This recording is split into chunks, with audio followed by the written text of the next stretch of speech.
Tuhan Allah kita adalah pribadi penjuna yang ahli, membentuk kita semua sesuai dengan rencana dan tujuan-tujuan Dia yang mulia dan indah. Hari ini pembacaan firman Tuhan kita terambil di dalam 1 Samuel pasal yang ke-16 ayat yang ke-12b. Lalu Tuhan berfirman, "Bangkitlah, urapilah dia, sebab inilah dia." Pernah tidak kita bercermin, kemudian lama-lama kita memperhatikan gambar diri kita? Atau kadang-kadang ketika kita bercermin, bagaimana cara pandang Anda terhadap diri Anda sendiri? Seringkali ketika kita bercermin, melihat diri kita mendapatkan gambar diri kita yang buruk. Sehingga kita menjadi minder, kita merasa tidak memiliki kemampuan, kita merasa tidak mungkin mencapai target-target dan kesuksesan yang luar biasa. Itu yang seringkali terjadi di dalam diri kita. Karena kita terlalu memandang diri kita dan tidak menemukan sesuatu yang begitu baik dan begitu hebat. Akhirnya kita tidak menjadi apa-apa dan akhirnya kita menjadi kalah bertanding ketika kita berperang dengan kehidupan yang semakin hari semakin berat ini. Hari ini kita belajar bersama-sama dari seorang yang namanya Daud. Bagaimana dia dianggap sebagai pribadi yang tidak memenuhi kriteria apapun juga oleh manusia. Tetapi ketika Tuhan menemukan dia, akhirnya dia menjadi pribadi yang luar biasa. Hari ini saya akan mengajak Bapak Ibu semuanya untuk belajar ditemukan oleh Tuhan. Sama seperti Daud yang pada akhirnya dia tidak ditemukan oleh orang-orang dalam kapasitas yang besar. Dan Tuhan ternyata menemukan Daud sehingga dia menjadi alat Tuhan yang luar biasa. Menjadi alat Tuhan yang hebat luar biasa di tangan sang penjunan hebat itu, yaitu Tuhan sendiri. Maka akhirnya Daud mengisi lebih banyak lagi cerita-cerita di dalam perjanjian lama, bahkan dalam sejarah bangsa Israel, menjadi pribadi hebat luar biasa. Mari kita belajar bersama-sama dari kebenaran firman Tuhan ini, ditemukan oleh Tuhan. Nah, ketika Daud ditemukan oleh Tuhan, apa yang terjadi dalam kehidupan dia? Ketika Daud ditemukan oleh Tuhan, yang terjadi dalam hidup dia adalah Tuhan memberi nilai lebih di dalam diri dia. Ketika Tuhan memberikan instruksi atau perintah kepada Samuel untuk pergi ke rumahnya Isai, dan Samuel pergi di sana, Samuel berkata kepada Isai, "Tuhan menyuruh aku dan suruh datang anak-anakmu semuanya, karena ada satu tugas yang harus aku lakukan kepada anak-anakmu." Dan kemudian Isai menyuruh anaknya bergiliran. Satu, anak yang pertama, dan yang didapati anak itu perawakannya begitu besar dan bagus, luar biasa, berotot luar biasa, tampan mungkin juga tinggi, besar, memenuhi proporsional sebagai seorang yang mungkin dipilih oleh Allah. Itulah cara pandang Samuel, karena cara pandang dia hanya dikuasai oleh sebuah persepsi secara logika dan jasmaniah dia. Tetapi Tuhan berkata, "Aku tidak menginginkan dia, bukan dia yang aku pilih." Kemudian kakaknya lagi, dan kakaknya lagi, kakaknya lagi, dan semua yang telah datang di hadapan Samuel ternyata tidak memenuhi kriteria dari Tuhan. Sekalipun yang datang itu memenuhi kriteria dari Samuel.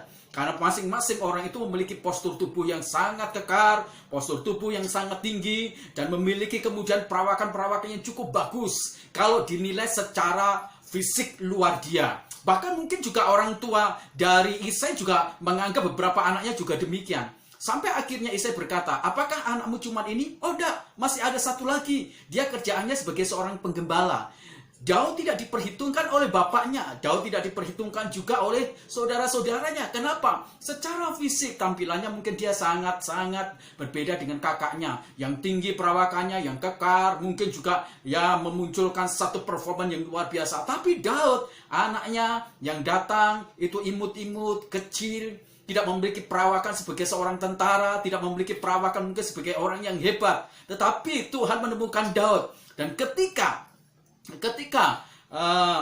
Daud kemudian datang di hadapan Samuel, Tuhan berkata, "Sekarang bangkit, urapi dia, sebab inilah dia. Ini yang aku temukan, dia yang kau harus urapi."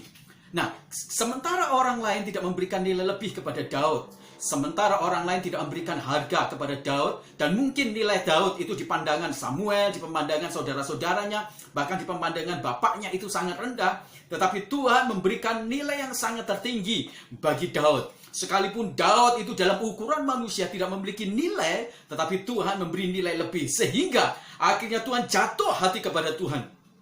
Akhirnya Tuhan jatuh hati kepada Daud. Tuhan akhirnya terpikat kepada Daud. Tuhan terpesona kepada Daud. Dan itu yang memberi nilai lebih kepada Daud luar biasa. Saya ingat ketika Thomas Alva Edison ketika dia masuk di sekolah, gurunya tidak bisa menemukan kelebihan dan keunggulan dari Thomas Alva Edison. Apa yang kemudian dikatakan oleh para guru itu semuanya? Dia menulis surat kepada ibunya, katakan demikian, anakmu ini terlalu bodoh, susah untuk diajar, maka balik lagi, bawa dia pulang lagi. Dan diberikan surat, akhirnya ibunya menjemput Thomas Alva Edison.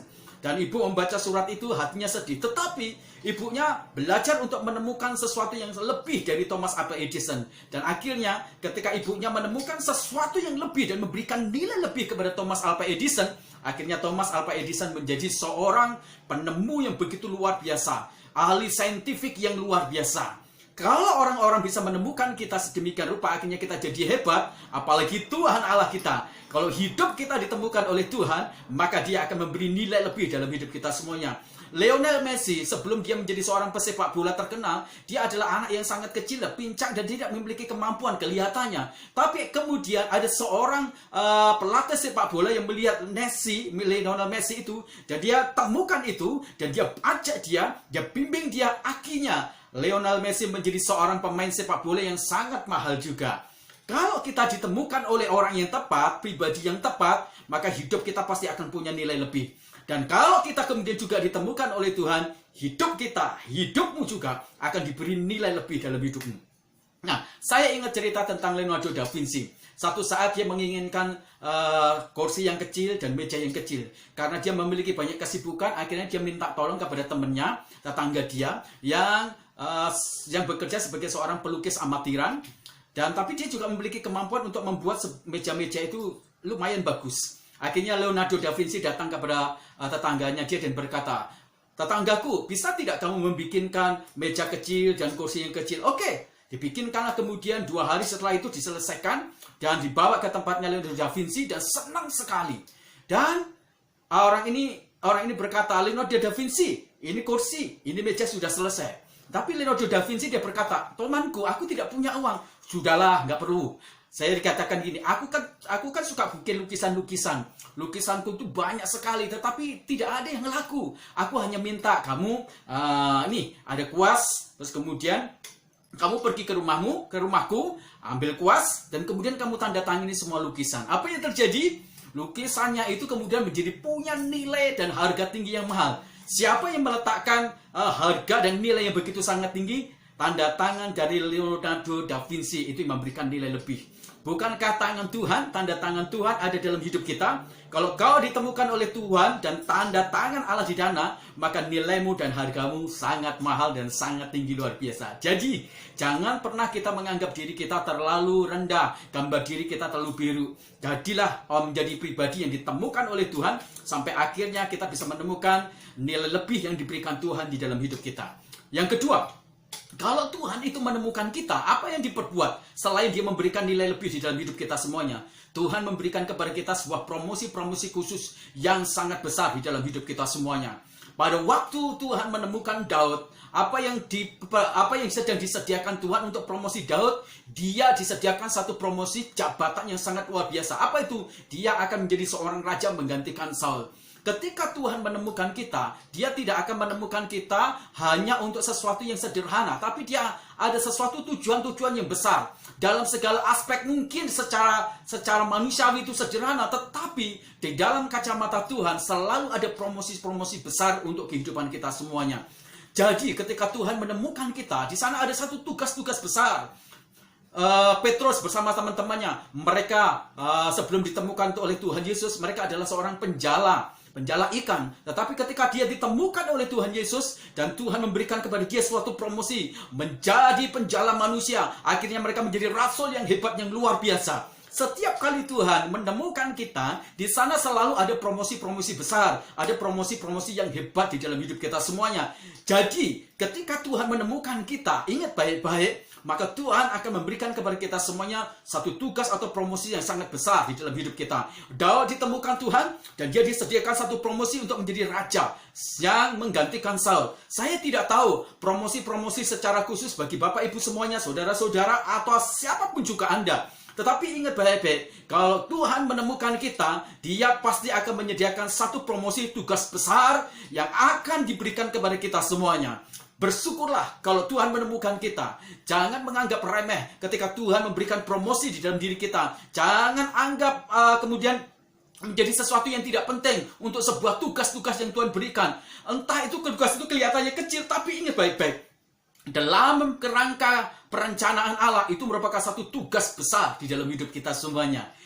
Siapa sangka Petrus yang seorang yang mungkin sederhana, tetapi ketika Tuhan pilih dia, Tuhan temukan dia, dipromosikan dia untuk menjadi penjala manusia, akhirnya dia menjadi salah satu rasul yang sangat besar, yang mewarnai sejarah Alkitab dan Perjanjian Baru. Bahkan dia menulis juga satu suratan di 1 Petrus. Luar biasa bukan? Kalau Tuhan menemukan Anda, maka Tuhan akan memberikan kepada Anda semuanya satu promosi-promosi yang besar. Saya tidak tahu promosi yang apa Tuhan berikan dalam hidup Anda. Tapi satu yang saya pastikan, bahwa untuk hidup Anda, Tuhan sudah menyediakan satu promosi yang luar biasa. Itu yang kedua. Yang ketiga, ketika Tuhan menemukan kita, apa yang akan dilakukan Tuhan di dalam hidup kita semuanya? Yang ketiga, sama seperti Daud, dan ketika Tuhan berkata kepada Samuel, sekarang bangkit dan urapilah dia, maka seperti itu juga, ketika Tuhan menemukan kita, maka Tuhan juga kemudian akan memberikan pengurapan secara khusus kepada kita semuanya.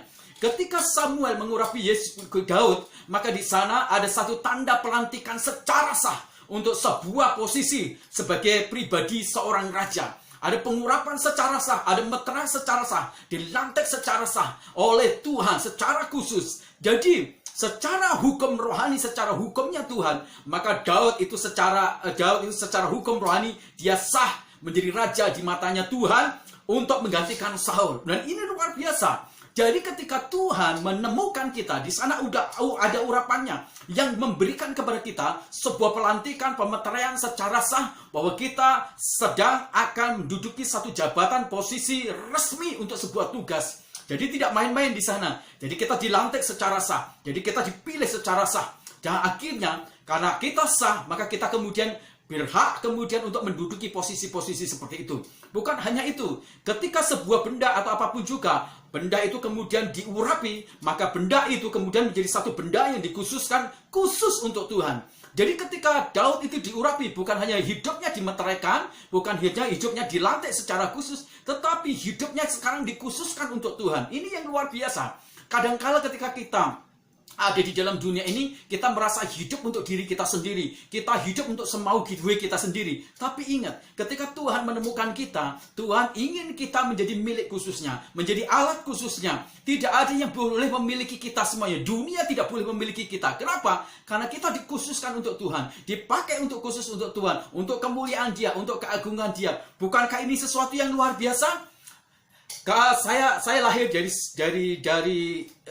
dari seorang Jawa. Saya tahu tentang tradisi-tradisi Jawa, termasuk tradisi tentang kerajaan yang ada di Yogyakarta atau Surakarta. Kalau seseorang ditemukan oleh seorang sultan, kemudian diangkat untuk kemudian menjadi bekerja di kerajaan atau di keraton dalam, dan kemudian dipilih menjadi seorang yang bekerja sebagai abdi dalam, wah, kebanggaannya luar biasa. Dia bisa mengabdikan dirinya kepada sang sultan itu, kepada rajanya. Wow, itu kebanggaan luar biasa. Dan Tuhan itu mengkhususkan kita untuk kita melayani Dia, untuk kita menyenangkan Dia, untuk kita mengabdi kepada Dia, untuk kita memberikan sumbangsi dan bakti kita kepada Dia. Betapa itu perkara luar biasa. Jadi jangan main-main.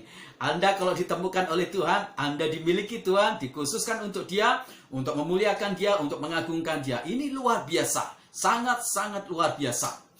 Nah, kalau kita bicara tentang pengurapan, itu juga berbicara tentang dikhususkan oleh Tuhan, maka bagian yang ketika pengurapan itu juga berbicara tentang bahwa orang itu disertai oleh Tuhan.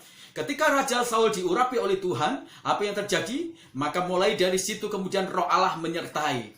Dan ketika Raja Saul mendukakan, Roh Allah kemudian pergi dari hidup Raja Saul. Jadi ketika urapan itu kemudian terjadi di hidupnya Daud, mulai hari itu Roh Allah menguasai Daud.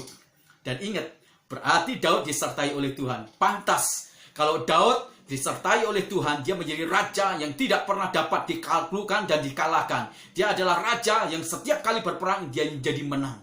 Jadi kalau Tuhan menyertai Anda akan menjadi pribadi yang luar biasa. Kalau Tuhan menyertai Anda, ada sesuatu yang luar biasa, sehingga Anda semuanya yang lemah, itu menjadi hebat luar biasa. Paulus berkata kemudian, kalau Tuhan itu berpihak kepada kita atau sertai kita, siapa yang dapat melawan kita? Hari ini bersyukurlah kalau Anda ditemukan oleh Tuhan. Bersyukurlah. Bersyukurlah ketika Tuhan menemukan Anda. Karena saya tahu yakin bahwa ketika Tuhan menemukan Anda, maka Tuhan akan memberikan sesuatu yang luar biasa. Sebelum kita akan berdoa, kita akan menonton satu video yang ada di tampilan online ini.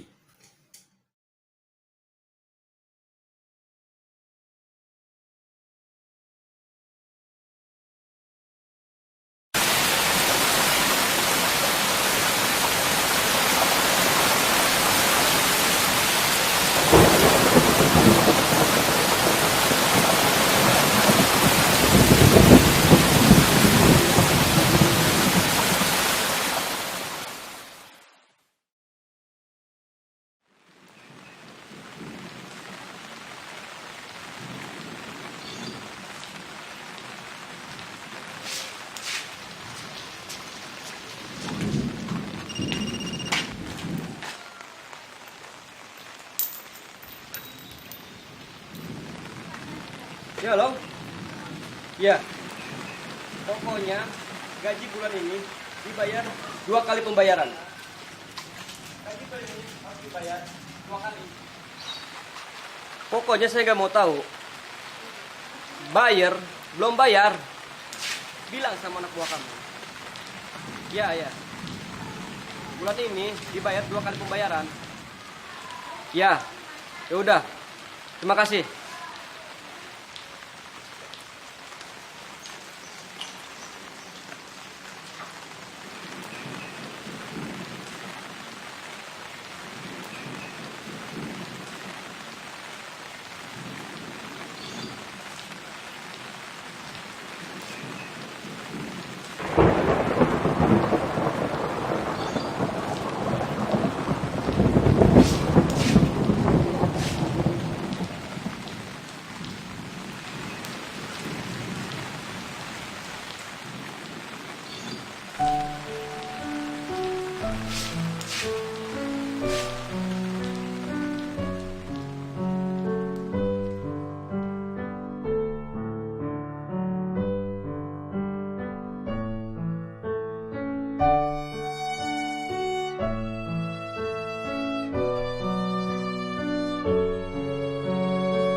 Sekali lagi saya ingin mengingatkan, jangan pernah kita menganggap diri kita terlalu rendah.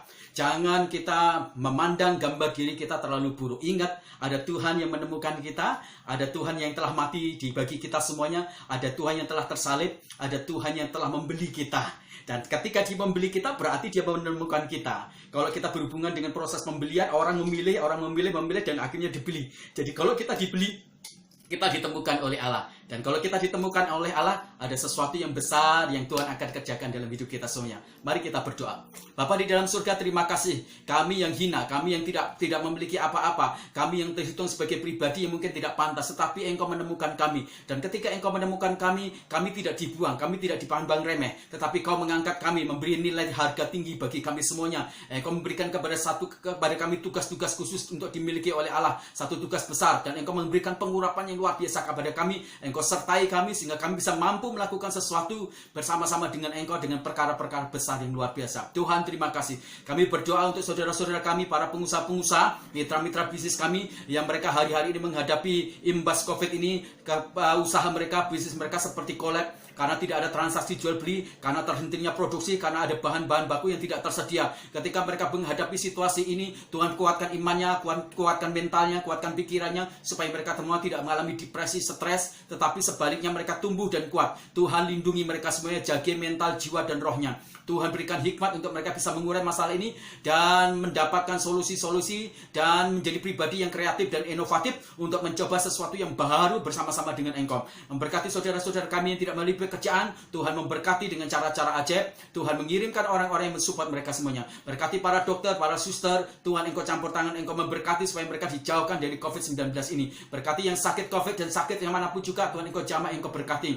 Memberkati Presiden kami Jokowi, ya Tuhan berikan hikmat marifat untuk dia mengurai masalah COVID dan krisis ekonomi di bangsa kami gara-gara imbas COVID ini. Tuhan berikan hikmat, jajaran kementerian dan seluruh yang terlibat, Tuhan Engkau memberikan hikmat supaya mereka takut akan Tuhan, dan berikan kepada Presiden kami kemampuan bukan hanya memberi hikmat, kemampuan untuk mengeluarkan kebijakan-kebijakan yang benar-benar Tuhan membawa Indonesia keluar dari krisis ini dan bangkit menjadi bangsa yang besar. Berkati kota kami Cipanas, berkati Bupati, berkati Camat, berkati RW, RT, berkati mereka semuanya. Berkati Tuhan semua aspek-aspek yang dikerjakan di kota kami Cipanas, di dunia usaha, supaya menggeliat dan akhirnya bangkit lagi. Lindungi dan jagai kota kami Cipanas ini Tuhan. Berkati gereja kami, kerinduan kami untuk memiliki sebidang tanah dan gedung, Tuhan Engkau campur tangan, Engkau memberkati. Akhirnya kiranya berkat rohani, berkat jasmani menyertai kami semuanya. Dalam nama Tuhan Yesus Kristus kami berdoa. Haleluya. Amin. Tuhan memberkati, selalu bersukacita dan terus menerobos bersama-sama dengan Tuhan kita. Haleluya. Amin.